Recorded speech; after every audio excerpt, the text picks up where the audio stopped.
하나님 말씀 함께 봅니다. 함께 보실 하나님 말씀은 예레미야 42장 1절에서 17절 말씀입니다.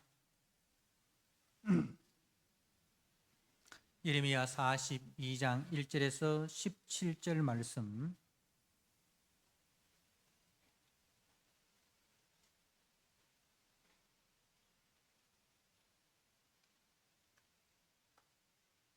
말씀을 교독하도록 하겠습니다. 제가 한 절 읽고 여러분이 한 절을 읽도록 하겠습니다. 1절입니다. 이에 모든 군대의 지휘관과 가레야의 아들 요하난과 호사야의 아들 여사냐와 백성의 낮은 자로부터 높은 자까지 다 나와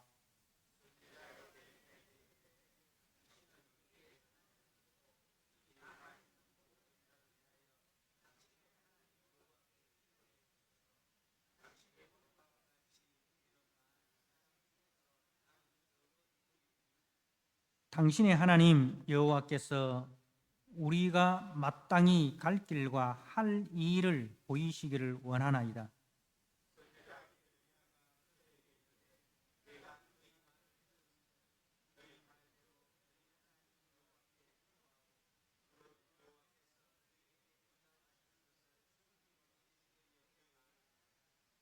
그들이 예레미야에게 이르되 우리가 당신의 하나님 여호와께서 당신을 보내사 우리에게 이르시는 모든 말씀대로 행하리이다.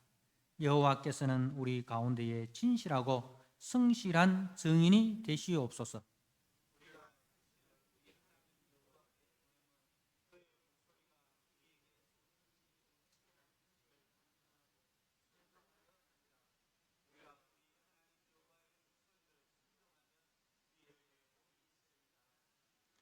10일 후에 여호와의 말씀이 예레미야에게 임하니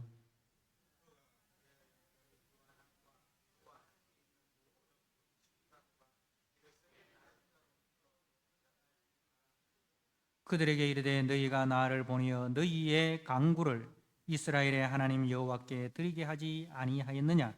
그가 이렇게 이르니라.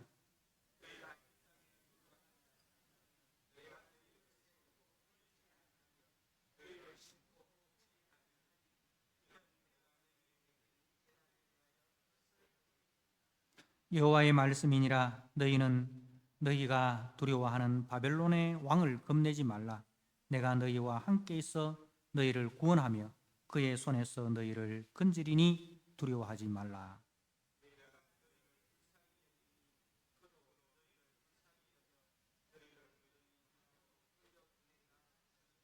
그러나 만일 너희가 너희 하나님 여호와의 말씀을 복종하지 아니하고 말하기를 우리는 이 땅에 살지 아니하리라 하며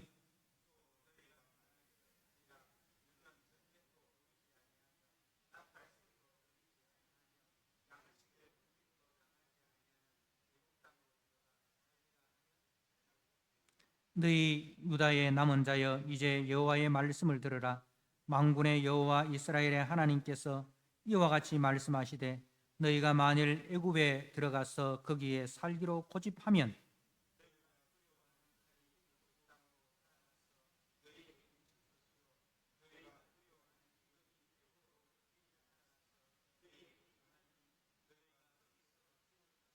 같이 읽겠습니다. 무릇 애굽으로 들어가서 거기에 머물러 살기로 고집하는 모든 사람은 이와 같이 되리니 곧 칼과 기근과 전염병에 죽을 것인즉 내가 그들에게 내리는 재난을 벗어나서 남을 자가 없으리라.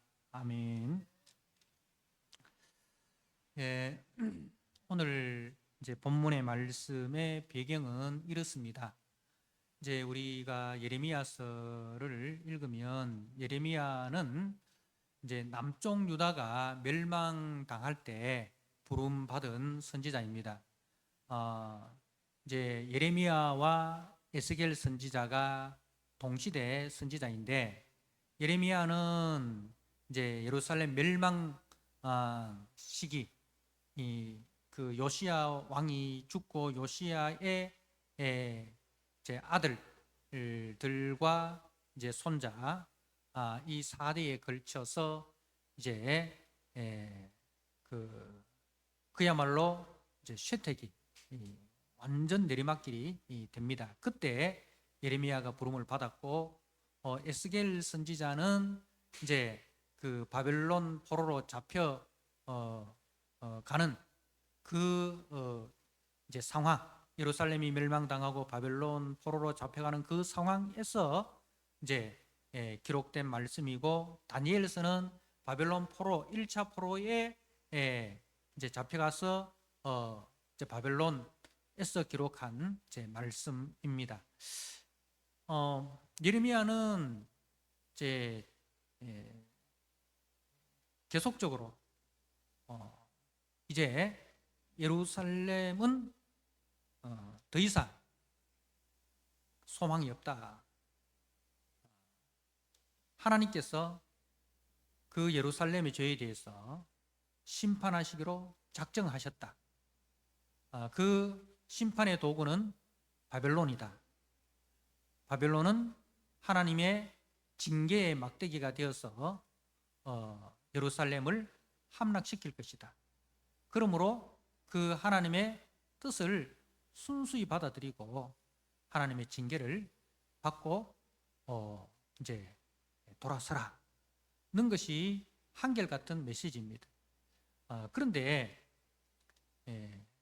이제 이 남쪽 유다는 예레미야를 통해서 전해지는 하나님의 말씀을 듣기보다는 거짓 선지자들, 우리 남쪽 유다는 망하지 않는다, 성전은 영원하다, 하나님은 언제나 우리 편이다, 이게 이제 거짓 선지자들의 메시지입니다. 그래서 예레미야를 이제 오히려 거짓 선지자로 몰고 그리고 예레미야를 나라를 바벨론에 팔아먹는 이제 매국노로 몰아갑니다. 그런데 결국은 어떻게 됩니까? 결국은 이제 1차 침공, 2차 침공, 3차 침공에 의해서 예루살렘은 완전히 무너집니다. 마지막 그 왕이 시드기야 왕인데, 시드기야 왕은 이제 왕권이 별로 없습니다. 제 강경파들, 특히 바벨론에 항전해야 된다, 애국과 동맹을 맺고 바벨론과는 항전을 해야 된다, 애국이 곧 우리를 구원하러 올 것이다, 이런 강경파에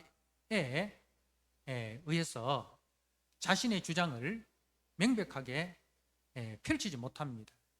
그래서 예레미야와 그 강경파들 사이에서 왔다 갔다 하는 줏대 없는 그런 이제 왕입니다. 그래서 이제 그 예레미야가 감옥에 갇혔을 때도 이 시드기야 왕이 비밀히 그 강경파들 몰래 예레미야를 부릅니다. 여호와의 말씀을, 특별히만 말씀을 전해다오. 근데 말씀은 변함이 없죠. 말씀은 변함이 없습니다. 지금이라도 항복하면, 바벨론에게 항복하면 예루살렘 성이 무너지고 그리고 사륙당하는 것은 막을 수 있습니다. 지금이라도 성문을 열고 나가서 항복하면, 다시 말해서 우리의 죄로 말미암아 하나님께서 바벨론을 들어 우리를 심판하시는구나, 자신의 죄를 깨닫고 하나님의 징계를 순수히 받아들이면 그나마 그 정도의 긍휼은 베푸신다는 거죠. 그러나 끝까지 항전하면 예루살렘 성도 무너질 것이고, 그리고 이제 우리 백성들의 안전도, 당신의 안전도 책임지지 못할 것이다, 하나님께서 책임지지 않을 것이다, 그렇게 이야기를 합니다. 그럼에도 불구하고 시드기야는 예레미야 말을 들을 수가 없었습니다. 그래서 결국은 이제 3차 침공에 의해서 예루살렘 성이 이 2년 동안, 근 2년 동안 이제 포위가 되어 가지고 있다가 결국은 이제 예루살렘 성이 무너지는데, 예루살렘 성이 무너질 때 이제 이 왕들과 귀족들이 이 남쪽으로 도망을 가다가 붙잡혀 옵니다. 붙잡혀 와서 이제 그 바벨론 왕 앞에 잡혀가지고 시드기야의 아들 둘은 왕이 보는 앞에서 칼에 배임을 당하게 되고, 귀족들은 왕이 보는 앞에서 무참히 살해를 당하게 되고, 왕마저 두 눈이 뽑혀서 이제 사슬에 매여 바벨론에 끌려가는 비참한 그런 현실을 맞이하게 되고, 그리고 이제 바벨론은 그다랴라는 이제 사람을 총독으로 세웁니다. 이 그다랴는 이제 예레미야의 말을 듣는 이제 신앙적인 인물이죠. 그다랴를 총독으로 세워서 이제 남은 이제 유다 사람들을 관리를 하도록 합니다. 남은 사람들은 그야말로 이제 가장 그 하층민들, 글귀나 아는 사람들은 다 잡아가 버립니다. 다시 말해서 더 이상 반항을 하지 못하고 반역을 일으킬 수 없도록 글귀나 아는 사람들은 다 가버리고, 글씨도 모르고 그냥 농사나 짓고 허드렛 일이나 하는 그런 사람들만 이렇게 남겨둔 거예요. 그래서 이제 그 사람들을 이제 총독 그다랴를 세워서 관리하게 하고 이제 떠나는데, 그때 이제 그 에돔으로 도망갔던 다윗의 후손이 있습니다. 이스마엘이라는 이 다윗의 후손이 이제 돌아옵니다. 돌아와서 다윗의 나라는 영원하다, 이런 이제 그 구호를 외치면서 이제 그 그다랴를 암살을 합니다. 그다랴를 암살하고, 그리고 이제 그다랴를 경호하기 위해서 남겨둔 바벨론 군대를 다 죽여버립니다. 그리고 이제 사람들을 잡아가지고 자기 이제 동족들을 잡아가지고 이제 그 에돔으로 이제 가는 거예요. 그 배후에는 이스마엘의 배후에는 에돔이 있었다는 거죠. 그런데 그것을 듣고 이제 오늘 등장하는 요하난이라는 이제 사람이 있어요. 이 요하난이라는 사람이 그 이스마엘과 싸워가지고 이제 잡혀가는 백성들을 구출을 해냅니다. 구출을 해내고 이제 오늘 읽지는 않았습니다만 41장 17절에 보면은 애굽으로 가려고 떠나 베들레헴 근처에 있는 기롭 김함에 머물렀으니, 이는 느다냐의 아들 이스마엘이 바벨론의 왕이 그 땅을 위임한 아히감의 아들 그다랴를 죽였으므로 그들이 갈대아 사람을 두려워함이었더라. 그러니까 이제 이 요하난이라는 사람이 이제 상황이 이게 수습할 수 없는 그런 상황이 되어버렸잖아요. 바벨론이 세운 총독 그다랴를 죽였고, 그리고 바벨론 군대를 진멸해버렸고, 그러니까 바벨론이 그냥 두지 않을 것이다 이거죠. 곧 바벨론 군대가 쳐들어와서 거기에 대한 책임을 물을 것이다. 이 요한은 바벨론 군대가 얼마나 강력하고 또 잔인한지를 예루살렘 멸망을 통해서 보았지 않습니까? 그죠? 예. 왕마저도 두 눈을 뽑고 그렇게 데려가는 그런 잔인한 그리고 강력한 힘을 가진 이 바벨론이 그냥 두겠나? 그래가지고 이제 두려워서 어디로 피하려고 합니까? 애굽으로 피하려고 이제 애굽으로 피하려고 베들레헴 근처에 머물렀습니다. 자, 그 이유에 대해서 그 이유가 이제 18절이죠. 갈대아 사람을 두려워함이었더라. 자, 그래 놓고 이제 오늘 말씀에 이제 예레미야를 찾아온 거예요. 이에 모든 군대의 지휘관과 가레야의 아들 요하난과 호사야의 아들 예사냐와 백성의 낮은 자로부터 높은 자까지 다 나와. 그러니까 남겨진 사람들 지고하를 막론하고 다 예레미야에게 나왔다 이 말입니다. 선지자 예레미야에게 이르되 당신은 우리의 탄원을 듣고 이 남아있는 모든 자를 위하여 당신의 하나님 여호와께 기도해 주소서. 자, 이제 하나님께 기도해 주십시오. 하나님께서 가라 하면 우리가 애굽으로 갈 것이고, 하나님께서 이 예루살렘에 머물러라 하면 우리는 여기에 머물겠습니다. 6절에 우리가 당신을 우리 하나님 여호와께 보내면 그의 목소리가 우리에게 좋든지 좋지 않든지, 좋든지 이 말은 뭡니까? 우리의 생각과 일치되든지, 우리의 생각이 뭡니까? 이제 이 예루살렘을 떠나서 바벨론으로 피난하는 것이 하나님의 뜻이면 그대로 하고, 좋지 않든지 좋지 않는 것은 뭐예요? 이제 이 예루살렘에 머무는 것, 이 예루살렘에 머무는 것. 이거는 이제 자기들이 동의할 수 없는 일이라 이거죠. 자기들은 애굽으로 가는 길이 사는 길이다라고 생각을 하고 있는데, 근데 그것이 하나님의 뜻이면 우리가 그대로 순종하고, 만약에 하나님의 뜻이 우리의 생각과 우리의 뜻과 반대가 된다 할지라도 우리는 우리의 생각을 내려놓고 하나님의 생각에 순종하겠습니다. 여러분, 좋은 말입니까? 나쁜 말입니까? 좋은 말이죠. 좋은 말이죠. 네. 자, 선택의 기로에서 이렇게 하나님의 뜻이 무엇입니까? 라고 묻는 것은 좋은 뜻입니다. 그런데 과연 이것이 저들의 진심일까? 저들의 진심일까? 이게 문제예요. 우리가 보통 기도할 때 어떤 이 선택의 기로에서 우리가 기도를 하지 않습니까? 어느 것이 하나님의 뜻입니까? 라고 물을 때에 어떤 사람은 정말 하나님의 뜻을 몰라서 그 하나님의 뜻을 알고 싶었어. 그리고 하나님의 뜻이면 내가 죽는 길이라 할지라도, 내게 손해되는 일이라 할지라도 나는 그 하나님의 뜻에 순종하겠습니다 라는 이 믿음의 마음으로 묻는 사람이 있고, 그렇지 않은 사람이 있어요.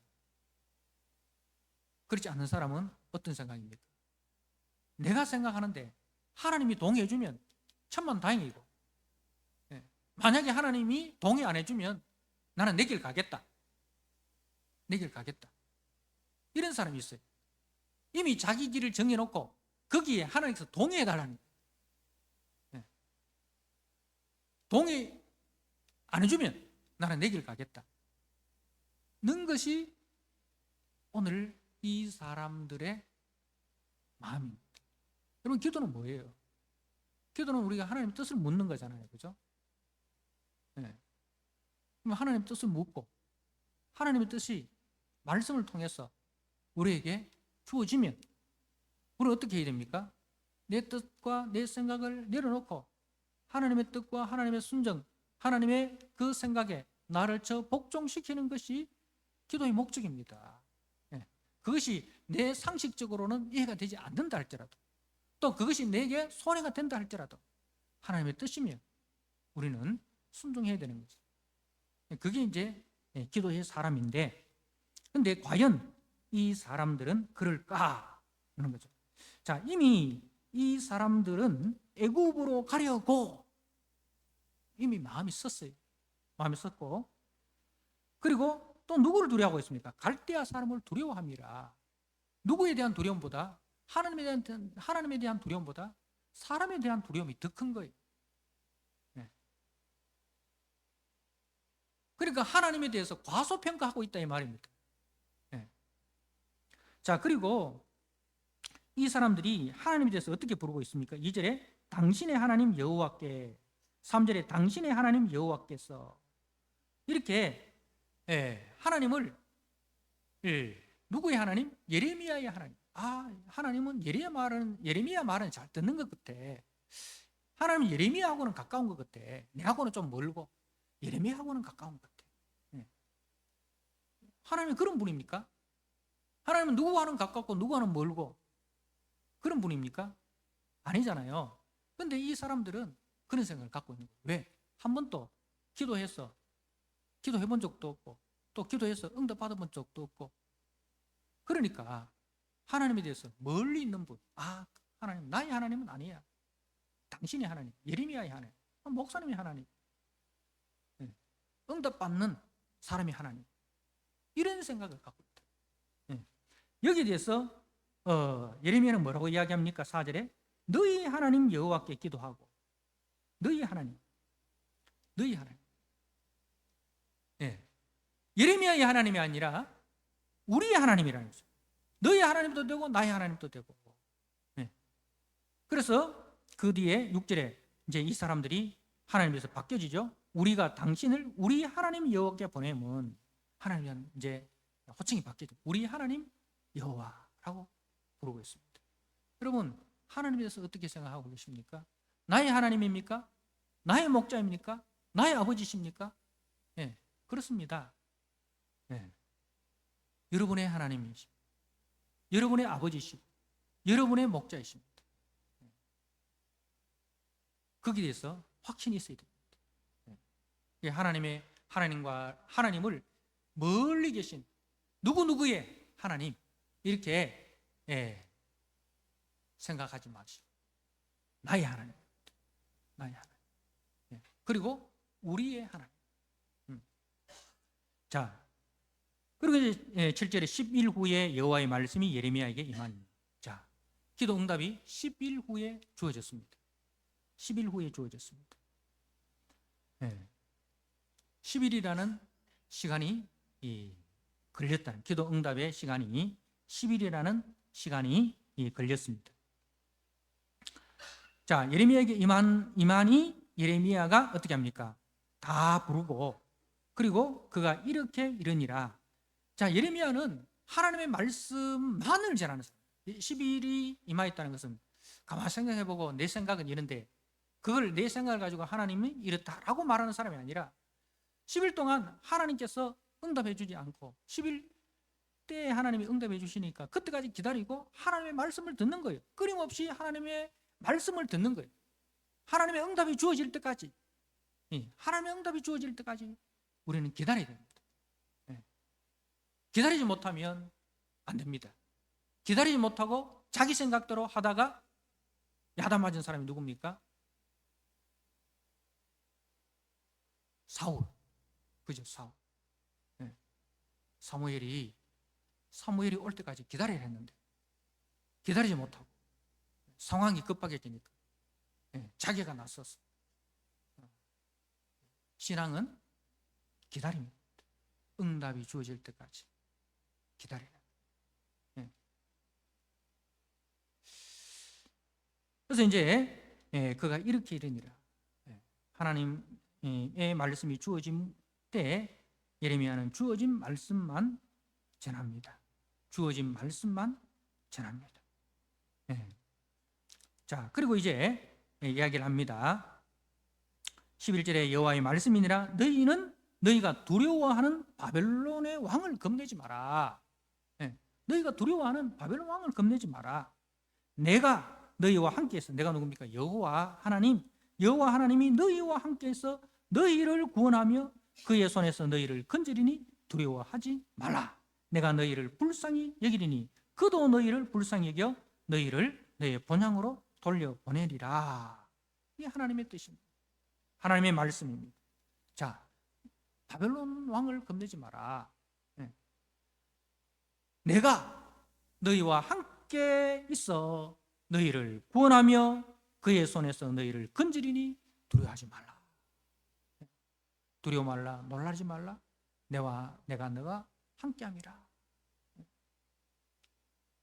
자, 내가 너를 불쌍히 여기는 아비가 자녀를 불쌍히 여긴 같이. 그 긍휼의 마음, 이 긍휼의 마음, 이 하나님께서 불타오르는 거예요. 이 호시아의 이야기가 그거죠. 우리를 향한 하나님의 긍휼이 불타오르는 거예요. 그래서 내가 너희를 불쌍히 여기리니 그도 너희를 불쌍히 여겨 너희를 너희 본향으로 돌려보내리라 하셨느니라. 하나님께서 누구의 마음도 바꾸시겠다는 거예요. 그 강팍한 바벨론 왕의 마음도 하나님께서 바꾸시겠다는 거예요. 네. 그렇게 해서 내가 너희를 불쌍히 여기듯이 그도 너희를 불쌍히 여겨서 너희에게 아무런 해를 끼치지 못하도록 내가 하겠다라는 거죠. 그러나 13절 그러나 만일 너희가 너희 하나님 여호와의 말씀을 복종하지 아니하고 말하기를 우리는 이 땅에 살지 아니하리라. 자, 그러면서 또 너희가 말하기를 아니라 우리는 전쟁도 보이지 아니하며 나팔 소리도 들리지 아니하며 양식의 궁핍도 당하지 아니하는 애굽 땅으로 들어가 살리라 하면 잘못되리라. 이들에게 있어서 애굽은 어떤 곳입니까? 그야말로 낙원인 거예요. 여러분, 세상에 낙원이 있습니까? 여러분의 현실이 힘들어가지고 다른 현실로 도피하면 그곳은 이곳과 다를까요? 거기나 여기나 사람 사는 데는 다 똑같습니다. 그죠? 네. 우리가 여행을 다니면 참 좋은 곳에 가면 여기는 사람들이 근심이 없겠지, 걱정이 없겠지. 네. 그 동네를 보면 편안해 보이잖아요. 과연 그럴까요? 네. 그 집에 들어가서 한번 물어보세요. 이야기해보세요. 거기나 여기나 사람 사는 데는 다 똑같구나. 응? 그죠? 네. 거기나 여기나 사람 사는 데는 다 똑같구나. 네. 그냥 내 스스로 체면을 거는 거예요. 여기는 괜찮을 거야. 이곳에 사는 사람들은 괜찮을 거야. 네. 네. 스스로 체면을 거는 거죠. 네. 애굽 땅이 과연 그럴까? 거기는 나팔 소리, 전쟁도 보이지 않고, 나팔 소리라는 것은 전쟁의 경보, 위험의 경보. 우리가 지금 뭐 지진 일어난다 하면 경보 울리잖아요, 그죠? 폭염주의보 막 내리고 그런 경보, 그죠? 그런 이제 뭐 자연재해나 뭐 이런 그 천재지변이나 뭐 전쟁이나 이런 그런 그 경보가 없는 곳이다. 거기는 천재지변도 없고 전쟁도 없고 그야말로 지상낙원이다. 양식의 궁핍함도 당하지 않고 아니하는 애굽 땅. 이건 누구 생각입니다? 자기 생각이지. 현실은 안 그렇습니다, 그죠? 현실은 안 그래요. 들어가 살리라 하면 잘못되리라. 거기 가면 칼이, 너희가 두려워하는 칼이 애굽 땅으로 내려가서 기근과 두려워하는 기근으로 거기서 죽을 것이다. 자, 그런데 이들은 예레미야의 말을 듣고 돌이킵니까? 안 돌이키죠. 예레미야를 뭐로 몰아붙입니까? 43장 2절에 호사의 아들 아사랴와 가레의 아들 요하난과 모든 오만한 자가 예레미야에게 말하기를 네가 거짓을 말하는도다. 거짓을 말하는도다. 우리 하나님 여호와께서 너희는 애굽에서 살려고 그리로 가지 말라고 너를 보내어 말하게 하지 아니하셨느니라. 완전 땡깡을 부리는 거예요. 예레미야를 거짓 선지자로 몰아붙이고 너희에게 임한 하나님의 말씀 그거 아니다 하면서 이제 예레미야와 바룩을 강제 연행해가지고 애굽으로 내려갑니다. 자, 6절 말씀에 43장 6절에 모든 사람과 선지자 예레미야와 네리야의 아들 바룩을 거느리고 애굽 땅에 들어가서 다바네스에 이르렀으니 그들의 여호와의 목소리를 순종하지 아니함이라. 결국은 이들이 어떻게 될까? 이들의 운명이 어떻게 될까요? 자,